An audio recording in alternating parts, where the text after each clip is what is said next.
السلام علیکم دوستوں. میرا خیال ہے کہ بہت ساری باتیں میرے سے پہلے دوستوں نے عمر کے حوالے سے کہی ہیں.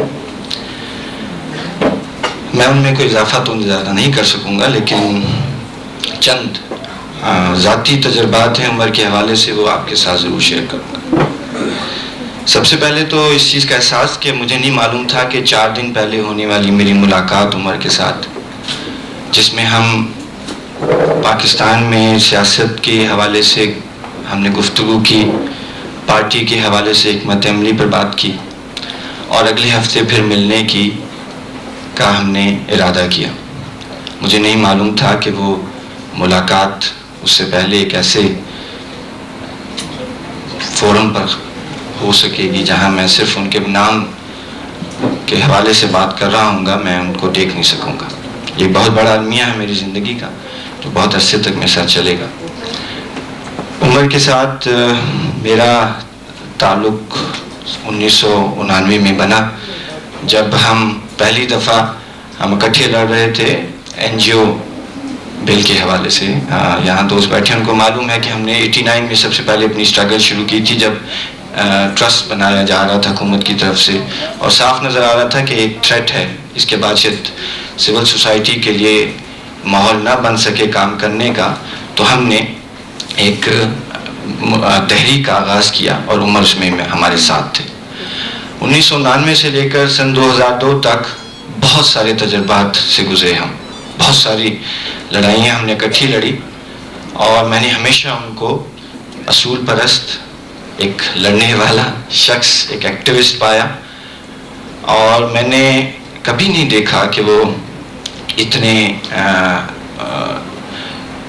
ڈپریس ہوئے ہوں، یا کوئی ان کے اندر ذرا سے لمحے کے لیے بھی کوئی ایسی سوچ پیدا ہوئی ہو جس کے بعد کوئی ایسا فیصلہ وہ کر سکے.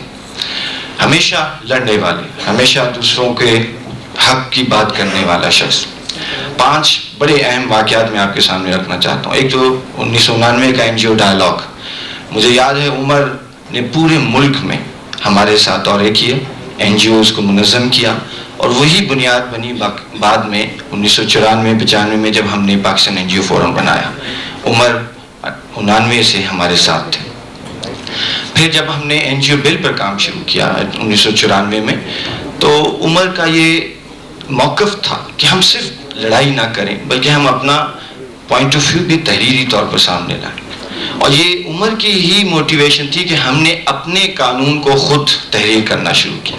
میں نے کہا ہم صرف مسترد کرنا نہیں چاہتے، ہم ایک تجویز بھی دینا چاہتے ہیں. مجھے یاد ہے کہ عمر نے ایک کمیٹی سیٹ اپ، اس زمانے میں وہ بھی اس کمیٹی میں تھے، جس میں ہم نے بیٹھ کے قانون متبادل قانون بنایا، اور پھر وہ ہم نے حکومت کو جمع کرایا. تو ایک بڑا اصول یہ تھا کہ صرف ہم یہ لڑائی نہیں لڑ رہے کہ ہم کسی چیز کی نفی کریں، بلکہ ہم یہ بھی جدوجہد کریں کہ ہم کیا چاہتے ہیں، ہم کس طرح کے حالات دیکھنا چاہتے ہیں، اس کی بھی جدوجہد ساتھ ہونی چاہیے. دوسری بات مجھے یاد ہے کہ جب 96 میں ہم حکومت ایک اور دفعہ NGO بل کی بات ہوئی اور لڑائیاں ہو رہی تھیں، تو ہم نے ایک وفد بنایا جو سینٹ کی کمیٹی کے ساتھ ملا. مجھے اچھی طرح یاد ہے کہ عمر اس کو لیڈ کر رہے تھے، اور میں نے پہلی دفعہ دیکھا کہ ایک شخص نے وہاں پر، ہر سیاسی نقطہ نظر کے لوگ بیٹھے تھے اس کمیٹی میں، عمر نے ان سب کو کنونس کیا. اور یہ صرف 15 منٹ کی ان کی گفتگو تھی، جس کے بعد کمیٹی نے یہ کہا کہ جو آپ کہہ رہے ہیں وہ اصولی موقف ہے، اور ہم آپ کے ساتھ چلنے کو تیار ہیں. یہ ایک بہت بڑی کامیابی تھی کہ اتنے سیاسی مختلف موقف کے لوگوں کو اپنے موقف پر رضامند کر لینا، یہ عمر کی ارادے کی پختگی اور ان کے موقف کی گہرائی تھی کہ جس سے لوگ بہت جلدی کنونس ہو جاتے تھے.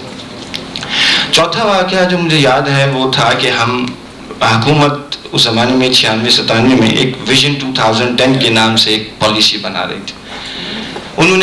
ہم نے اس پر خطرہ یہ تھا کہ اس میں وہ پھر ایسے قوانین اور اصول بنا رہے ہیں کہ جس کے بعد NGOs کے لیے کام کا موقع کم ہوگا. تو ہم نے ان سے وقت مانگا کہ ہم اپنا موقف دینا چاہتے ہیں. پلاننگ کمیشن میں میٹنگ تھی، احسن اقبال صاحب اس کو چیئر کر رہے تھے. مجھے یاد ہے کہ اس میٹنگ کے بعد احسن اقبال کے کامنٹس یہ تھے، اور اس کو عمر ہماری طرف سے وہ موقف لے کر گئے تھے ہمارے ساتھ. احسن اقبال نے کہا کہ یہ پالیسی جو آپ نے مجھے بتائی ہے یہ واقعی ہمارے لیے ایک گائیڈ لائن ثابت ہوگی. تو ایک ایسا شخص جو کہ بہت آگے کی نظر رکھتا تھا اور وہ یہ جانتا تھا کہ اس نے سوسائٹی کو اور سوسائٹی کے حوالے سے جو ماحول اس کو درکار ہے اس کو پنپنے کے لیے وہ کس طرح کا چاہیے ہے، اس کے حوالے سے جتنی مضبوطی بات سے وہ بات کرتے تھے، جتنی کلیئرٹی کے ساتھ بات کرتے تھے، میں نے بہت کم لوگوں کو دیکھا ہے. اور واقعی وہ ان کے ارادے کی پختگی تھی کہ لوگ ان کے موقف کو نہ صرف سمجھتے تھے بلکہ اسے قبول کرتے تھے. آخری بات جو بلکہ ایک اور بات اس کے دوران مجھے یاد آیا کہ دیر کے فارسٹ کا ایشو تھا. آپ سب کو یاد ہوگا کہ دیر کے فارسٹ کے میں ابھی بھی ہزاروں لوگ اس بات کی جنگ لڑ رہے ہیں کہ جو جنگل ہے وہ حکومت کی ملکیت نہیں ہے، وہ ان لوگوں کی ملکیت ہے جو وہاں رہتے ہیں اور صدیوں سے اس کو چلا رہے ہیں، اس کی پرورش کر رہے ہیں. تو عمر نے اس کیمپ کے اندر جو دیر کے فارسٹ کے جو رائلٹی کے حق کے لیے لوگ لڑ رہے تھے، اس کیمپ کے اندر کئی دن گزارے اور پورے ملک میں انہوں نے لوگوں سے مل کر اس بات کو یقینی بنایا کہ لوگ اس تحریک کی ان کے حقوق جو حق کا جو موقف ہے اس کو تسلیم کریں اور حکومت کے ساتھ بات کریں. ہم ایک وقت لے کر پنجاب سے کوئی 50 لوگوں کا لے کر گئے صرف عمر کے اس کی وجہ سے کہ وہ ایک حق کی تحریک ہے، ہمیں اس کو سمجھنا چاہیے اور اس کے پر آواز اٹھانی چاہیے. تو یہاں سے ہم لے کر گئے اور عمر اس بات کو مجھے یاد ہے کہ وہ بہت اس پر خوش ہوئے کہ وہ تحریک اب صرف دیر کی نہیں ہے، وہ پورے ملک کی تحریک ہے. تو اور آخری جو میری ان کے ساتھ بہت زیادہ ہو رہا وہ تھا جب وہ لوکل گورنمنٹ میں منسٹر تھے تو انہوں نے ایک کمیٹی بنائی جس میں انہوں نے یہ کوشش کی کہ اس کمیٹی کے ذریعے یہ جو لوکل گورنمنٹ کا پلان ہے اس کو دیکھا جائے، اس میں تجاویز بھی دی جائیں، اس کو صحیح طور پر عمل درآمد کرنے میں حکومت کی مدد کی جائے. مجھے انہوں نے بہت زور کے ساتھ بہت اس کے ساتھ کہا کہ آپ اس کمیٹی کا ممبر بنو. میں نے کچھ نظریاتی اس کی وجہ سے اس میں ممبر بننے سے تو میں نے کہا کہ میں قاصر ہوں، لیکن جو بھی خدمت میں اس کے علاوہ دے سکتا ہوں وہ آپ مجھے بتائیں. مجھے یاد ہے کہ عمر ہر ہفتے خود کال کیا کرتے تھے، تجویز لیا کرتے تھے، پوچھا کرتے تھے، اور جتنے بھی مسائل لوکل گورنمنٹ کے الیکشنز کے حوالے سے ہم نے دیکھے تھے فیلڈ میں، جتنے بھی میں نے ان کو تک پہنچائے، میں یقین کے ساتھ کہتا ہوں کہ وہ ان میں سے اکثریت کو انہوں نے قبول کیا اور یہ یقینی بنایا کہ جو مسئلے ہم نے دیکھے ہیں فیلڈ کے اندر وہ بحیثیت منسٹر ان کے اوپر ایک واضح لاحمل بنائیں اور حکومت کی طرف سے ان مسائل کو ختم کروانے کی کوشش کریں. یہ ایک بہت بڑی بات تھی کہ ایک انڈیپینڈنٹ سول سوسائٹی کی طرف سے آنے والی باتوں کو وہ اتنی سنجیدگی سے لیتے تھے بحیثیت منسٹر کے بھی، اور انہوں نے ہماری ہر جائز مطالبے کو مانا اور اس کے لیے انہوں نے پوری بھرپور کوششیں کی اور مجھے فون کر کے بتاتے تھے کہ آج یہ پالیسی بن گئی ہے، میں آپ کو اطلاع کر رہا ہوں. یہ ایک بہت بڑی بات ہے کہ وہ اس حد تک جا کر سنجیدگی سے اپنے کام کو اور سوسائٹی کے مسئلوں کو دیکھا کرتے تھے. ایک اور بات جو مجھے اچھی طرح یاد ہے کہ جوائنٹ الیکٹریٹ کا مسئلہ تھا. ہم کیمپین کر رہے تھے کہ سپریٹ الیکٹریٹ ختم کیا جائے، جوائنٹ الیکٹریٹ. ہاں، ایک مجھے یاد ہے کہ عمر نے یہ بات کیبنٹ کے اندر اتنی زور سے اور اتنی دفعہ کہی، اور یہ بات مجھے کچھ اور منسٹر سے بھی پتہ لگی کہ عمر کو مشرف کو روکنا پڑا کہ عمر انف، ہم نے آپ کو سن لیا ہے، ہمیں دوسروں کو بھی سن لیا. یہ وہ شخص ہے کہ جو کیبنٹ میں بیٹھ کر بھی اپنی بات اتنی مضبوطی سے کر سکتا ہے کہ وہاں پر جو بیٹھے ہوئے دیگر لوگ شاید صدر یا چیف ایگزیکٹو کی خوشنودی کے حوالے سے بات کرنا زیادہ پسند کرتے ہوں گے نہ کہ اس سے اختلاف کرنے کو. اور عمر کے بارے میں یہ بات ہمیں اکثر بتائی گئی کہ وہ کیبنٹ میں اپنے موقف کو بہت زور سے بہت مضبوطی کے ساتھ پیش کیا کرتے تھے. تو بہت ساری یادیں ہیں، بہت ساری باتیں ہیں.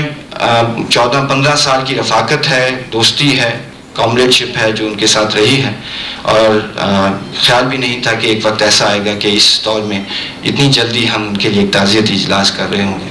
میری دعا ہے کہ جو عمر نے جو کام کیے ہیں، جو یقین، جو نظریے، جو اصول، جو اقدار ہمارے سامنے رکھی ہیں، ہم اسے بھولیں نہ بلکہ ہم اس کو چلاتے رہیں. بہت شکریہ.